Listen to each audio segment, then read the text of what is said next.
Hello everyone, welcome to Amit sir classes. आज की इस वीडियो में हम जो 2024 यूपी बोर्ड एग्जाम हुआ था उसका जो बोर्ड का 12th का केमिस्ट्री का पेपर था उसका सॉल्यूशन करने वाले हैं।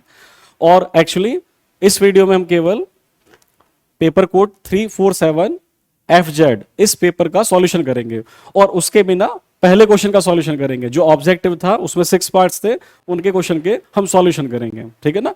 सभी क्वेश्चंस की अलग अलग वीडियो डाल दी है, लिंक डिस्क्रिप्शन बॉक्स में। आपको जिस क्वेश्चन का सॉल्यूशन देखना है उसका सॉल्यूशन देख सकते हैं। इस वीडियो में हमारा जो डिस्कशन होगा वो केवल क्वेश्चन नंबर 1 होगा जो ऑब्जेक्टिव था। ठीक है, क्वेश्चन पर आते हैं। जो ऑब्जेक्टिव क्वेश्चंस थे, हाँ देखिए, पहला क्वेश्चन ये था, हमको दिया हुआ था 5 ग्राम NaOH इतने ml सॉल्यूशन में डिसॉल्व किया हुआ है और इस सॉल्यूशन की मोलरिटी पूछा हुआ था। तो बहुत सिंपल, मोलरिटी का फॉर्मूला अप्लाई कर देंगे आप। मोलरिटी को कैपिटल M से इंडिकेट करते हैं और फॉर्मूला क्या होता है? एक्चुअली फॉर्मूला होता है मोलरिटी का मोल्स ऑफ द सॉल्यूट और divided by volume of the solution in litre. ठीक है, अब देखो मोल्स कैसे बनाते हैं। जो भी सॉल्यूट आपको दिया हुआ है उसके ग्राम को मॉलिक्यूलर मास से डिवाइड कर देते हैं। तो देखो कितने ग्राम दिया हुआ है आपको, 5 ग्राम NaOH दिया हुआ है और आपको पता है ऑलरेडी NaOH का मोलर मास कितना होता है, 40 होता है। सोडियम का 23 होता है, इसे ऐड कर लेंगे ना, सोडियम का 23, ऑक्सीजन का 16, हाइड्रोजन का 1, तो इसको ऐड करके देख लेंगे हम, 40 आ जाता है। तो यहां डिवाइड करेंगे हम 40 से। और मोलर मास की यूनिट क्या होती है, ग्राम पर मोल होता है। ठीक है, और हमको ये दिया हुआ है ml में, जो सॉल्यूशन का वॉल्यूम है 450 ml दिया हुआ है और हम इसको किस में कन्वर्ट करेंगे, एक्चुअली लीटर में। और हम जानते हैं जब भी ml से आपको लीटर बनाना होता है तो हम क्या करते हैं, 1000 का डिवाइड करते हैं ml को लीटर बनाने के लिए। तो डिवाइडेड बाई 1000 ml होते हैं पर लीटर, 1000 ml होते हैं पर लीटर। ठीक है, और देखो यूनिट ग्राम से ग्राम कैंसिल आउट है, ml से ml, और फाइनल यूनिट क्या बचेगी, ये पर लीटर ऊपर आएगा और मोल -1 ऊपर आके प्लस हो जाएगा। तो जो क्वेश्चन का आंसर आएगा वो किस यूनिट में आएगा, मोल पर लीटर में आएगा। तो ये भी आप चेक करेंगे। फाइनल आंसर जब भी आप मोलरिटी निकालते हैं तो किस में आता है, मोल पर लीटर में आता है। अब इसको आप सॉल्व करके देख लेंगे, ये इसमें कैलकुलेट मैंने करके देखा हुआ था, तो ये लास्ट वाला ऑप्शन मैच करता है। कैलकुलेशन आप कर लेंगे, 0.278 आता है। ठीक है, तो सिंपल एक बार देख लो, molarity means mole by volume होता है इन लीटर। मोल बनाने के लिए ग्राम को मॉलिक्यूलर वेट से डिवाइड करना होता है। 5 ग्राम दिया हुआ था, NaOH का मोलर मास 40 होता है, और ml को लीटर में बनाने के लिए 1000 से डिवाइड करते हैं। जल्दी से कॉपी करेंगे आप। तो ये पहला क्वेश्चन कंप्लीट हुआ जो इस तरह से दिया हुआ था। हमने मोलरिटी के लिए मोल पर लीटर अप्लाई कर दिया। ठीक है, फाइनल आंसर हमारा मोल पर लीटर में आ जाएगा। चलिए अगले क्वेश्चन पर आते हैं। सेकंड क्वेश्चन ये था, the oxidation number of cobalt in this complex. तो देखो कॉम्प्लेक्स हमको ये दिया हुआ है K3CO C2O4 होल 3। ठीक है, और इसमें देखो कोई नेट चार्ज नहीं तो 0 मान लेंगे। अब देखो ऑक्सीडेशन स्टेट 3, पोटेशियम की कितनी +1 होती है, प्लस कोबाल्ट जिसका निकालना X मान लेंगे, और ये 3 टाइम्स इसकी ऑक्सीडेशन स्टेट -2 होती है। ठीक है, C2O4 की ऑक्सीडेशन स्टेट -2 होती है और नेट कोई चार्ज नहीं है तो ये 0 oxidation state total, sum of total will be 0। तो यहां से +3 + x और -6 विल बी 0। तो यहां से x - 3 विल बी 0 और x इक्वल टू कितना, +3 आ जाएगा। तो +3 मीन्स क्या, ऑप्शन नंबर 3 हो जाएगा। तो सेकंड का आंसर 3 होगा। जल्दी से कॉपी करेंगे, ऑक्सीडेशन स्टेट कोबाल्ट की +3 हो जाएगी। ठीक है, ओके अगला क्वेश्चन देखो, द ट्रांजिशन एलिमेंट जो वेरिएबल ऑक्सीडेशन स्टेट नहीं दिखाता है। तो एक्चुअली ऐसा एलिमेंट केवल स्कैंडियम होता है, ये केवल +3 ऑक्सीडेशन स्टेट दिखाता है। आप टाइटेनियम देखेंगे, ये +3 भी दिखाता है, +4 भी दिखाता है। वनेडियम +3 भी दिखाता है, +4 भी दिखाता है, +5 भी दिखाता है। देखो एक एक इंक्रीज करता जा रहा है, ये +3 भी, +4 भी, +5 भी और +6 भी दिखाता है। तो ऐसा एलिमेंट जो केवल एक ही ऑक्सीडेशन स्टेट दिखाता है वो स्कैंडियम होता है। ठीक है, ओके, अगला क्वेश्चन नेक्स्ट है the compound having most basic strength. तो एक्चुअली अमीन्स दिए हुए हैं और देखो अमीन्स का जो ऑर्डर होता है वो होता है 2 degree, 1 degree, 3 degree and ammonia.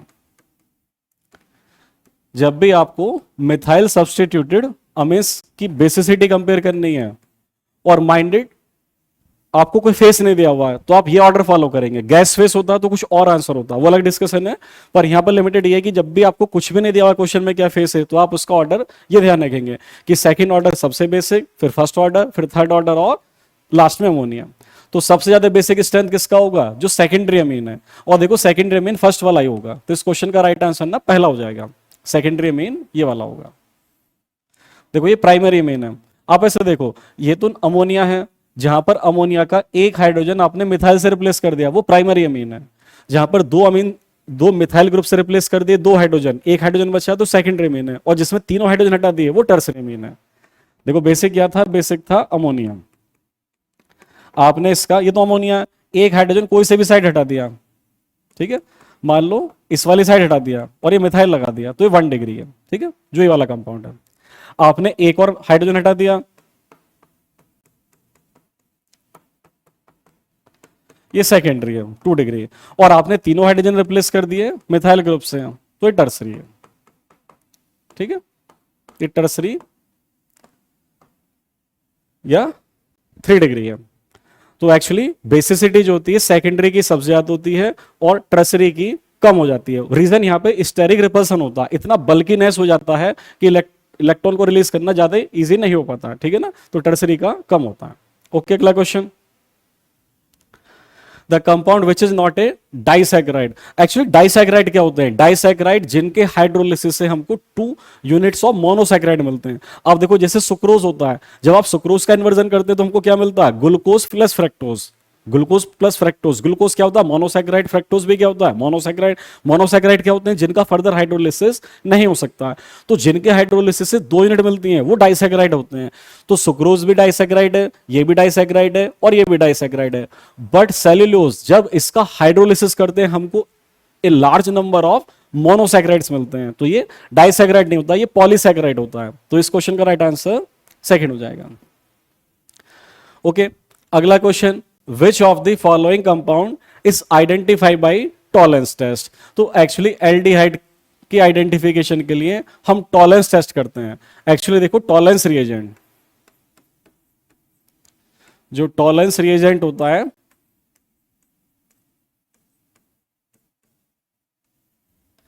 Tollens reagent का फॉर्मूला होता है AgNH3 और OH।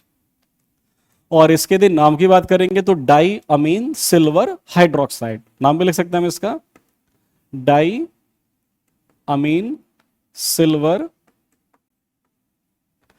और ऑक्सीडेशन स्टेट यहां पर 1 होती है क्योंकि NH3 की 0 होती है, OH की -1 होती है, हाइड्रोक्साइड। अभी देखो आपको ऑक्सीडेशन स्टेट निकालना सिखाया था ना, यदि आपको इसकी ऑक्सीडेशन स्टेट चेक करनी है तो हम Ag की कितनी मान लेंगे? Ag की मान लेंगे x प्लस 2, NH3 की होती है 0 और प्लस OH की होती है -1 और इक्वल टू 0, क्योंकि ओवरऑल कोई चार्ज नहीं है। तो बस यहां से देखो x -1 इक्वल टू 0, तो x इक्वल टू +1 आ जाएगा, इसलिए हमने यहां पर फर्स्ट लिखा हुआ है। तो diamine silver hydroxide, this is the formula of Tollens reagent. और ये जो रिएजेंट करता है, इस रिएजेंट का सबसे अच्छा यही वर्क होता है कि एल्डिहाइड का आपको सेपरेशन कर सकता है। आपने यदि एल्डिहाइड कीटोन एक साथ लिया हुआ है या बहुत सारे कंपाउंड है और आपको चेक करना है कि एल्डिहाइड कौन सा होगा, तो आप सभी टेस्ट ट्यूब में ये टॉलेंस रिएजेंट डाल दो, तो जिस टेस्ट ट्यूब में आपको सिल्वर मिरर की फॉर्मेशन हो जाती है, एक सिल्वर मिरर बन जाता है, जैसे मिरर होता है ना, हम उसमें अपना इमेज, अपना मतलब कि अपने आप को देख सकते हैं, ठीक है ना, बहुत रिफ्लेक्टिंग मिरर टाइप से बन जाता है वो, तो जिसमें सिल्वर मिरर की फॉर्मेशन होगी वो एल्डिहाइड होगा, एल्डिहाइड होता है, ठीक है। और जो रिक्वायर्ड यहां पर इक्वेशन होती है, इक्वेशन इस तरह की होती है, मैं कोई भी आपने एल्डिहाइड लिया हुआ था RCHO और आपने इसके साथ में ये टॉलेंस रिएजेंट यूज कर लिया AgNH3 करेक्ट है, बैलेंस करने के लिए 2 से मल्टीप्लाई कर लिया और प्लस H2O। तो यहां से देखो एक तो ये एल्डिहाइड ग्रुप एसिड में चेंज हो जाता है, ठीक है, मैं यहां से लिखता हूं, एक तो इसका एसिड बन जाता है, प्लस ये जो एजे था इसका हमको प्रेसिपिटेट बन जाता है, ठीक है। अमोनिया रिलीज हो जाती है, 2 2 जा 4 NH3 हो जाएगा, और प्लस वाटर। इक्वेशन बैलेंस है, आप एक बार चेक कर लेंगे, करेक्ट लिखा हुआ है। हाँ, तो एल्डिहाइड ग्रुप किस में कन्वर्ट हो जाता है, देखो अब ध्यान से, एल्डिहाइड ग्रुप एसिडिक ग्रुप में चेंज हो जाता है, कोई भी aldehyde corresponding carboxylic acid group में चेंज हो जाता है। और ये सिल्वर मिरर टेस्ट भी हम इस रिएक्शन को बोलते हैं, जो केवल एल्डिहाइड ही देते हैं। तो टॉलरेंस रिएजेंट किसके लिए यूज करते हैं हम, एल्डिहाइड के लिए यूज करते हैं, ठीक है। तो ये हमारा पहला क्वेश्चन कंप्लीट है। बाकी जो क्वेश्चन नंबर 2 है उसको हम अगले वीडियो में डिस्कस करेंगे। इस वीडियो को ही स्टॉप करते हैं। तो आज हमने 2024 के 12th क्लास के केमिस्ट्री पेपर का जो पहला क्वेश्चन था ऑब्जेक्टिव, उसके जो 6 पार्ट्स थे उनका डिस्कशन किया। Thank you very much video देखने के लिए। वीडियो अच्छी लगी हो तो लाइक कर देना और चैनल को सब्सक्राइब कर देना। Thank you.